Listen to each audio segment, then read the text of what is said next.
Hi friends, నేను మీ Kavitha. Welcome to Kavi's kitchen.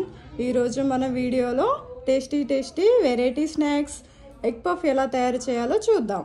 Egg puffs తయారు చేసుకోవడానికి ముందుగా ఒక బౌల్లో మైదా పిండి తీసుకోవాలి. మైదా పిండి తీసుకొని దానిలో వాటర్ పోస్తూ కలుపుకోవాలి.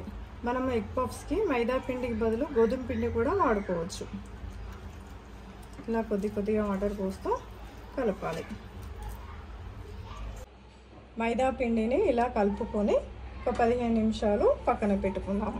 ఆ లోపు మనము ఎగ్స్ బాయిల్ చేసుకుందాము. బాయిల్ అవుతుండగానే మనము ఆనియన్ మసాలా కర్రీ ప్రిపేర్ చేసుకుందాము. దానికోసం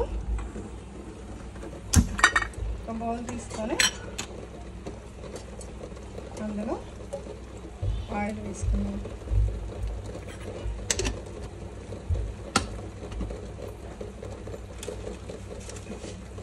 ఆయిల్ వేడయ్యాక అందులో కొద్దిగా ఆవాలు,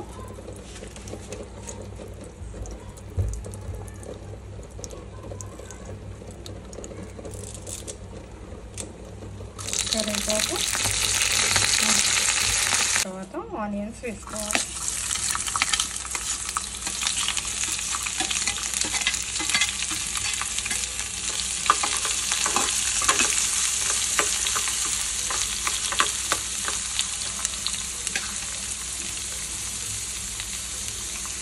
ఇందులో కొద్దిగా పసుపు, కారం,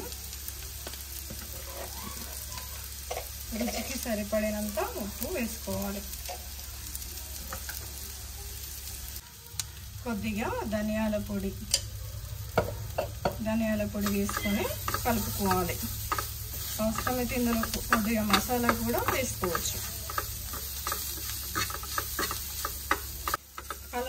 కలర్ చేంజ్ అయినాక పక్కన పెట్టుకోవాలి. మసాలా కర్రీ అయిపోయింది. ఇప్పుడు ఈ విధంగా 15 మినిట్స్ తర్వాత మ్యారినేట్ అయిన మైదా పిండిని ఇంత పెద్ద మొత్తంలో తీసుకోవాలి. తీసుకున్నాక దీని కింద కొంచెం పిండి చల్లుకొని, బియ్యం పిండి అయినా గోధుమ పిండి అయినా పర్వాలేదు, ఇలా పెద్ద చపాతీ లాగా చేసుకోవాలి. ఈ విధంగా ఇంత పెద్దగా చేసుకున్నాక దీనిపైన కొద్దిగా బియ్యం పిండిని చల్లుకోవాలి. కొద్దిగా బియ్యం పిండిని మరియు కొంచెం నెయ్యి అప్లై చేసుకోవాలి. నెయ్యి అప్లై చేసుకొని ఈ విధంగా మొత్తం అనేటట్టు వెడల్పుగా రుద్ది దీన్ని ఈ విధంగా ఫోల్డ్ చేసుకోవాలి. ఈ విధంగా ఫోల్డ్ చేసుకున్నాక దీన్ని కట్ చేసుకోవాలి. చిన్న పీసెస్గా కట్ చేసుకోవాలి. ఇది స్నాక్స్గా చేసినట్లయితే పిల్లలు చాలా ఇష్టంగా తింటారు. ఎప్పుడు తినేది కాకుండా డిఫరెంట్గా ఇలా ఇంట్లో చేసుకుంటే పిల్లలు చాలా ఇష్టంగా తింటారు. ఇప్పుడు ఎగ్ని ఇలా 4 పీసెస్ చేసుకోవాలి. ఈ విధంగా కట్ చేసుకున్న పీసెస్ని కొంచెం పిండి చల్లి విధంగా వెడల్పుగా పల్చగా చేసుకోవాలి. బాగా పల్చగా ఉండాలి. మనం ఈ విధంగా ఫోల్డ్ చేసుకునేటప్పుడు ఫోల్డింగ్స్ అనేది ఊడినట్లయితే మనకు దీనికి కొద్దిగా వాటర్ రుద్దుకొని పెట్టినట్లయితే ఫోల్డింగ్ అనేది ఊడిపోకుండా ఉంటుంది. ఇప్పుడు ఒక కడాయి తీసుకొని అందులో ఆయిల్ వేసుకొని వేడి చేసుకోవాలి. ఇప్పుడు ఆయిల్ వేడైనాక ఇందులో ఎగ్ పఫ్స్ అనేది వేసుకోవాలి.